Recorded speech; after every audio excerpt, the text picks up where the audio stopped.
Welcome to the Big Success Show. Today, how to make financial decisions. Tips to be your best with the professor and Mary-Lynn for your big success. Today we're going to talk about 3 things to keep in mind when you're making financial decisions. Hi, I'm George Krueger, a.k.a. the Professor. And I'm Mary-Lynn. And today's show is inspired by an article that George, a.k.a. the Professor, was featured in on U.S. News and World Report. And congratulations, George. Well, thank you. It's spectacular. And we do have a link to that article on the blog today so that you can read it. But anyway, George, you're talking about opportunity costs in this article. What are they? Well, opportunity costs essentially means there's trade-offs, right? So I could do A or I could do B. Saying yes to A means saying no to B. So what I would gain from doing A and not B is the benefits of B. I would lose those by doing A. Okay. So I bought a bunch of new clothes. Yes. As a result, I can't buy a bunch of new shoes. Okay, that's one way of looking at it, Mary-Lynn. I All guess you're ready to shop, aren't you? I'm just weighing out my options. Yes, there you go. All right. So today, 3 things to keep in mind when making financial decisions. What's the first one? So here's something a lot of people don't realize, but just about everything involves a financial decision. Every decision we make in our life almost is a financial decision. Money encompasses our whole selves. Wow. It's pretty amazing when you do think about it. You know, just even thinking about lunch today. That's a financial decision. It is. Whether I spend the money or not, right? Because I'm making a choice. Right. Well, the point is you could bring your own lunch to work. You could go out for lunch. There's any number of trade-offs like this that happen, and so each one of those has an associated cost. So when you really start thinking through there are non-financial decisions, but it's just money really kind of ebbs and flows into most of our lives. Yeah, I mean everything from your transportation decision today. I'm going to get in. Am I going to drive? Am I going to take public transportation? But even if it's like, okay, well, I'm going to get in my car. I'm not spending money today, right. But it's a car that you probably have a payment on or you've made payments on. So in essence, it's a financial decision because it's something you have spent money on. Well, it's also costing you money to drive it today. The IRS gives businesses so much per mile you can write off your taxes. They don't do that out of the goodness of their hearts. They do that because research shows this is what it costs to drive a vehicle. So you need to understand that when you're driving that vehicle, it does have costs. So it's the cost, of the vehicle itself, but it's also gasoline, it's repairs, it's maintenance, insurance, et cetera, yes. All right. 3 things to keep in mind when making financial decisions. Number 2 is there are emotional costs to decisions. Yeah, and I think a lot of us, we feel this. We feel this, but we don't necessarily stop to think about it. So, the point is, let's go back to the bringing lunch or going out to lunch. Okay, so if we bring lunch, you're going to sit at your desk, you're going to look at your computer, you're going to spend an hour by yourself, or you could go to a break room. Some offices have a common area. Which kind of, the point, though, I'm trying to make is, let's just say you eat at your desk. That's a choice, right? Okay. And the second choice is I go out to lunch with my coworkers. Okay. Well, if you go out to lunch with your coworkers, there's social benefits of doing that versus sitting at your desk having lunch. So you lose by choosing. I gain financially perhaps by having lunch at my desk, but I may lose socially. Now, if you can find coworkers in the break room, it changes this whole dynamic. Right. But it may not be the coworkers you want to talk to. That could be too. The coworkers that you really want to talk to, or that could help you in your networking, are the ones who are, out to lunch. Oh, geez, it's that guy in the break room again. Oh, my goodness. I was trying to avoid him, but I guess I'm going to have to start eating lunch out because I can't put up with him anymore. So, that's the point, I guess, is that What was that voice? Where did that come from? It was my terrible attempt at doing an inner voice, Mary-Lynn. You're trying to be Jim Gallagher. Yes, I guess so. Hot Pockets. Hot Pockets. But the point here is, even a decision as simple as, do we bring our lunch or not? There's an emotional effect to that, right? Now, there are bigger questions like, let's think about a promotion, okay? So, If we just focus on the money, well, that could be all well and good from this promotion, right? But it also means more responsibility. It also may mean, and this is making decisions holistically or thinking about your whole self as part of your money decisions. It may mean that I have to travel more, which means I'm going to be away from my spouse and my kids more. So what's the emotional cost of that? What's the emotional cost of missing your kids' ball games, for example? I mean, that could be huge.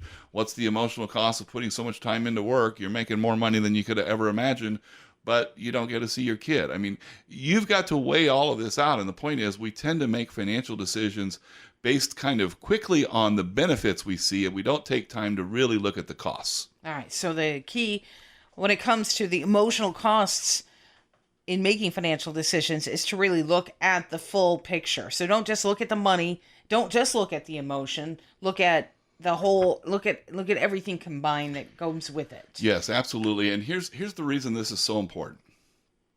Because we tend to make financial decisions kind of in a vacuum, right? So we don't weigh in all the factors. And here's the way financial decisions really work. We always talk about you should manage your household finances like a small business. Like, it's a business, but it's actually also a small business. And the difference between small businesses and large businesses is what we largely talk about in business school. Small businesses are what we largely patronize, work at, own, etc. Well, the thing is, small businesses have to make their money and investment decisions interdependently. Well, let's just back down from that just a second. That means their spending decisions and their financing decisions have to be weighed together.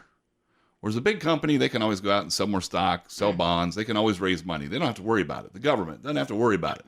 But we as individuals in our small businesses, our households, and our small businesses if we actually own one, but in our households, we have to think about for every time we spend money, every time we're getting ready to spend something, that's the investment. We're going to spend something. And now we need to figure out, okay, what are the returns? What are the costs, etc. So we weigh everything together. We look at every decision as if it had a financial cost and an emotional cost and any other cost. Okay.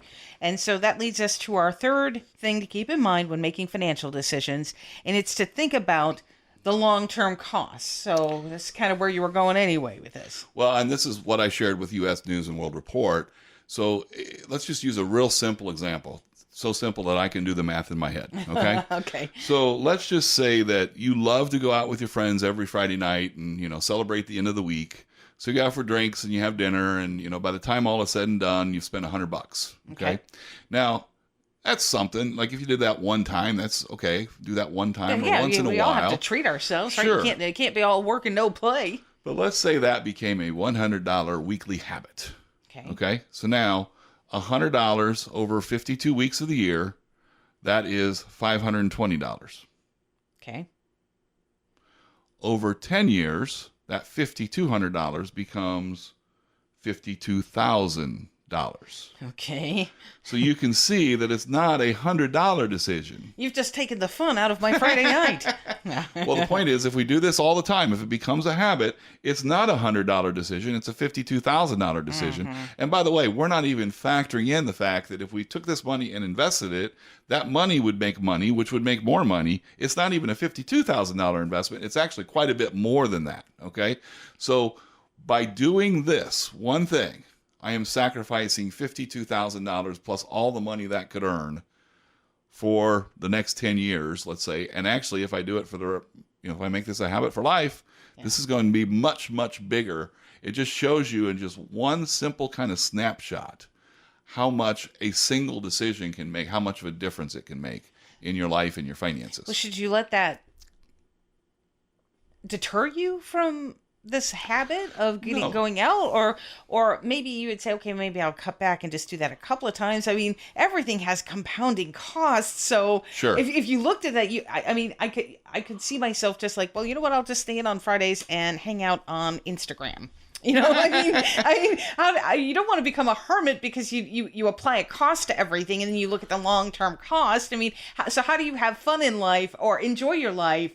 I guess, would you look at your cost, say that Friday night is an investment and that is, you look at the long-term cost and say, you know what, that's worth it? Or how do you... Possibly that may be the answer. You look at it and say, I'm okay with that. Okay. I mean, I get so much joy out of this. I'm okay with that. And I mean, studies show that people who have great relationships live longer. I mean, there are true benefits to the social side of our lives, and we have to recognize that. But the other thing is, by being conscious about the actual cost of this, maybe you bring it up to your friends and maybe you say, you know what? How about if every other week we met at one of our houses, right, and we just, instead of going out for things that are expensive, maybe, we do kind of a potluck kind of thing. Everybody brings something, we nibble on something. We've got, we bring in the drinks ourselves, etc. And so the point is, the cost goes from $100 a month or $100 a week to maybe, we do it every other week. So now, and we throw in so now it's $60 a week. Okay. Yeah. Well, over 10 years, that's going to make a significant difference in how much you've spent. Now, you may decide against that, but at least be conscious enough of it to weigh those decisions into your financial decision making. And it's also great to get your friends involved in this because, I mean, it's actually helping you all, and you guys maybe can become kind of buddies in helping each other save money and still have fun. You can do both. All right. That's big success. That is. And we have a tool that actually helps you look at long-term costs and short-term costs and all in one place. It's called the Financial Freedom Tool, and you can find it at financialfreedomtool.com. We thank you so much for listening today. Until next time, here's to your big success. Tips to be your best with a Professor and Mary-Lynn for your big success. Find big success at biggsuccess.com.